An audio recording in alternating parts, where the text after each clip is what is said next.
Everyone, I welcome you all to the legal beans. जिस judgement का हम सबको बहुत ही समय से इंतज़ार था, जिसको सुप्रीम कोर्ट ने नियरली 4 महीनों तक रिजर्व करके रखा था, वो फाइनली आज प्रोनाउंस हो गया है। वो पूरा जजमेंट हमारे सामने है। आइए इस चीज़ को डिटेल में डिस्कस करते हैं कि एक्चुअली इस जजमेंट में है क्या और ये क्या कहता है। 3 इयर्स की मिनिमम रूल को सुप्रीम कोर्ट ने रखा, हटा दिया। आइए शुरू करते हैं वीडियो। सो आपको पता ही है कि 3 बेंच जो कि अपने CJI BR गवाई, justice AG Masih and justice के विनोद चंद्रन की बेंच ने इस चीज़ को सुना और आज अपना जजमेंट जो है, वर्डिक्ट जो है वो सुनाया ऑल इंडिया जजेस एसोसिएशन केस के अंदर। तो जैसा कि आपको पता है कि सुप्रीम कोर्ट ने इस कंडीशन को रीस्टोर कर दिया है। जी हाँ, सुप्रीम कोर्ट ने जो मिनिमम ईयर की जो 3 इयर्स की प्रैक्टिस है, इस चीज़ को रिस्टोर कर दिया गया है। एंड अब आपको कम से कम 3 इयर्स की प्रैक्टिस ज़रूरी हो गई है अगर आप जुडिशियल एग्ज़ाम्स के अंदर बैठना चाहते हैं। क्या ये आने वाली रिक्रूटमेंट के ऊपर लगेगा या फिर पुरानी वाली जो रिक्रूटमेंट उन पे लगेगा, और उनका क्या होगा जिन पे सुप्रीम कोर्ट ने स्टे लगा दिया था, जैसे गुजरात हाई कोर्ट हो गया, बाकी एग्ज़ाम्स के जो एग्ज़ाम होने वाले थे उन पे। तो इस चीज़ को भी सुप्रीम कोर्ट ने इस जजमेंट में क्लैरिफाई करा और ये बताया कि ये जो कंडीशन जो लगाई है मिनिमम रिक्रूटमेंट की, ये जो फ्यूचर रिक्रूटमेंट्स होंगे, इस जजमेंट के बाद के जो रिक्रूटमेंट्स होंगे उन पे अप्लाई होगा। और वो सारी वैकेंसीज जिनको कैप्टन अबेयंस या जिन पे स्टे लगा दिया गया था, वो उसी तरीके से प्रोसीड होंगी जैसे वो अनअफेक्टेड हैं, जैसे उन पे ये रूल अप्लाई नहीं होता। तो सिंपल सी बात है कि ये जो जजमेंट होगा, ये प्रोस्पेक्ट इफेक्ट लेके आएगा। और जो आने वाली वैकेंसीज हैं, इस जजमेंट की डेट के बाद में जो भी वैकेंसीज आएंगी, उसके अंदर ये रूल आपको आने वाले टाइम में देखने को मिल सकता है। क्या करना है आगे? और सबसे बड़ा सवाल अभी ये उठता है कि चलिए ठीक है, 3 इयर्स का रूल आ चुका है, पर ये जो डेट है, इसको कब से काउंट किया जाएगा, कब से कैलकुलेट किया जाएगा? क्या इसके ऊपर सुप्रीम कोर्ट ने कुछ बताया? तो जी हाँ, इस पर भी सुप्रीम कोर्ट को इसको क्लैरिफाई करते हुए बताते हैं कि जो डेट है, पीरियड ऑफ प्रैक्टिस की जो डेट है, वो कहाँ से काउंट की जाएगी। तो जैसे जैसे कोई फ्रेश लॉ ग्रेजुएट है, वो जैसे ही पास हुआ, आप पहला काम क्या करते हैं? आप स्टेट बार काउंसिल में जाते हैं और वहाँ पे एनरोलमेंट कराते हैं। जैसे ही आप एनरोलमेंट कराते हैं तो आपको एक लेटर मिलता है जिसमें आपको लिखा हुआ रहता है ना कि you are provisionally enrolled as an advocate. तो यहाँ जो बात की गई है, उस चीज़ की बात कही है, ना कि उस डेट की जब आप AIB एग्ज़ाम निकालते हैं तो उसके बाद जब आप उसमें पास हो जाते हैं तो आपको जो COP मिलता है, उसकी बात नहीं हुई है। इस चीज़ को भी सुप्रीम कोर्ट ने क्लैरिफाई करते हुए ये चीज़ बताई कि डिफरेंट डिफरेंट स्टेट्स के अंदर AIB का एग्ज़ाम डिफरेंट डिफरेंट डेट्स में होता है। तो उस प्रॉब्लम को ज़्यादा ना बढ़ाते हुए, उस चीज़ को ना लेते हुए, क्योंकि ऊपर नीचे होगा उसके अंदर, तो उसको ना करते हुए यहाँ पे प्रोविजनल एनरोलमेंट की डेट ली गई है, ना कि सर्टिफिकेट ऑफ प्रैक्टिस की डेट ली गई है। सो और साथ में जैसे डिफरेंट डिफरेंट स्टेट्स के अंदर आपको पता होगा कि जुडिशियल एग्जाम्स होते हैं, वो या तो हाई कोर्ट करवाता है या फिर अपना जो पब्लिक सर्विस कमीशन है वो करवाती है। जैसे राजस्थान की अगर बात करें तो यहाँ हाई कोर्ट ही ज़्यादातर RJS के एग्जाम्स कंडक्ट करवाता है। बट वहीं अगर अपन छत्तीसगढ़ की बात करें तो वहाँ CGPSC है, वो करवाता है इस चीज़ को कंडक्ट। तो इसके अंदर सुप्रीम कोर्ट ने आगे ऑर्डर किया, डायरेक्ट किया हाई कोर्ट को, स्टेट गवर्नमेंट्स को, कि वो अपने जो सर्विस रूल्स हैं उनको अमेंड करे कि ये जो रूल है जो सुप्रीम कोर्ट ने 3 इयर्स का जो मैंडेट किया है, इस चीज़ को अप्लाई किया जा सके। अब अगला सवाल हमारे मन में ये आता है ना कि चलो ठीक है, 3 इयर्स की प्रैक्टिस आ गई, आपने ये 3 इयर्स की प्रैक्टिस पूरी कर भी ली, किस तरीके से पता लगेगा कि आपकी 3 इयर्स की प्रैक्टिस पूरी हो चुकी है?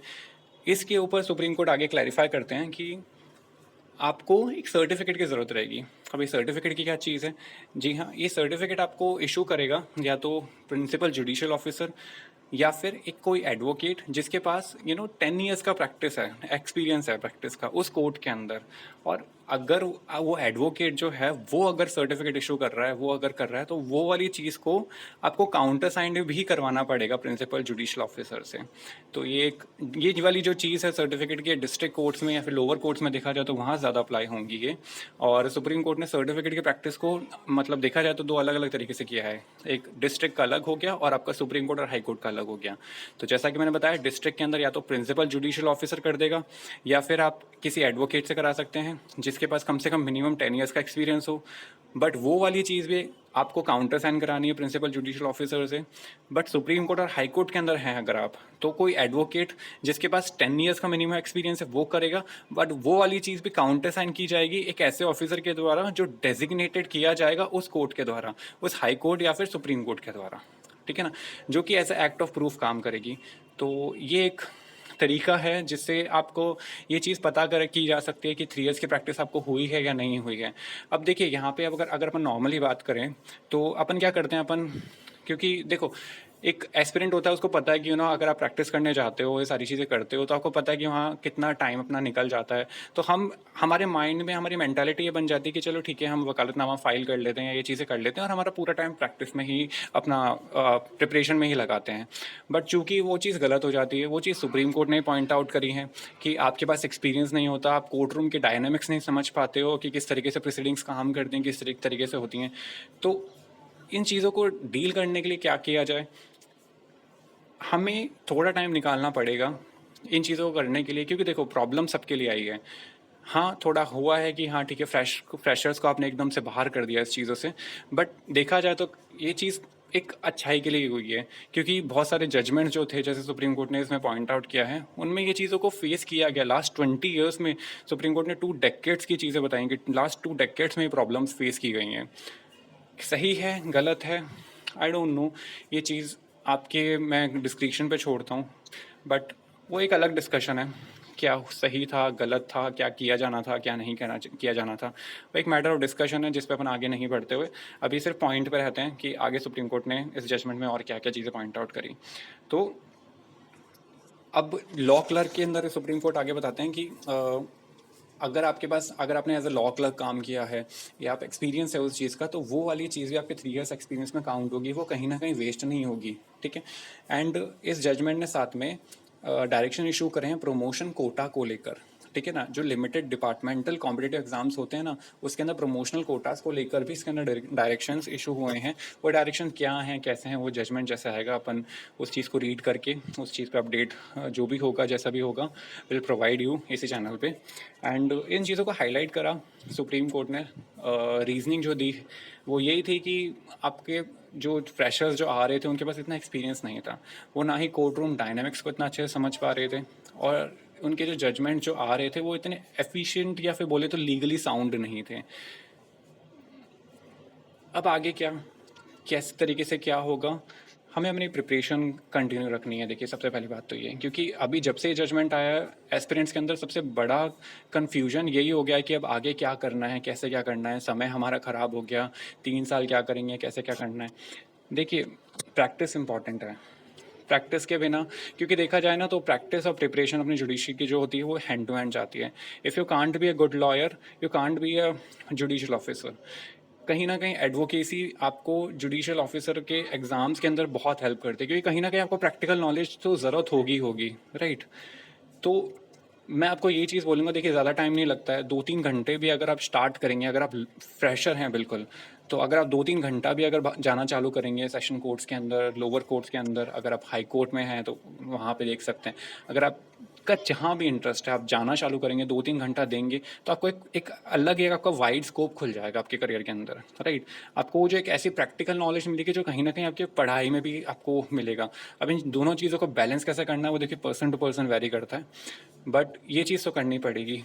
अब बट अच्छी बात यह है कि जो वैकेंसीज ऑलरेडी निकाल दी गई थी उनके ऊपर ये चीज़ें अप्लाई नहीं हो रही हैं, उन पे ये रूल्स नहीं लग रहे हैं। जैसे राजस्थान जुडिशरी का ऑलरेडी चल रहा है तो उस पर ये अप्लाई नहीं होगा, बट आने वाली जितनी अपनी जो वैकेंसीज होंगी, रिक्रूटमेंट प्रोसेस जो अब इनिशिएट होंगे इसके बाद, इस जजमेंट के बाद में, उसमें आपको ये चीज़ें देखने को मिल सकती हैं।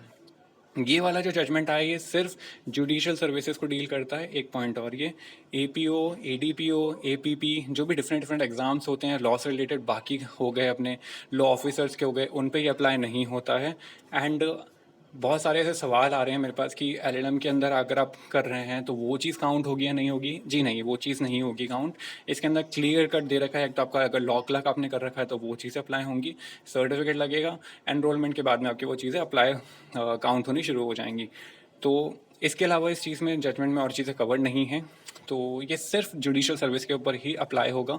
और APP एग्ज़ाम जैसे मैंने बताया उन पे अप्लाई नहीं होगा।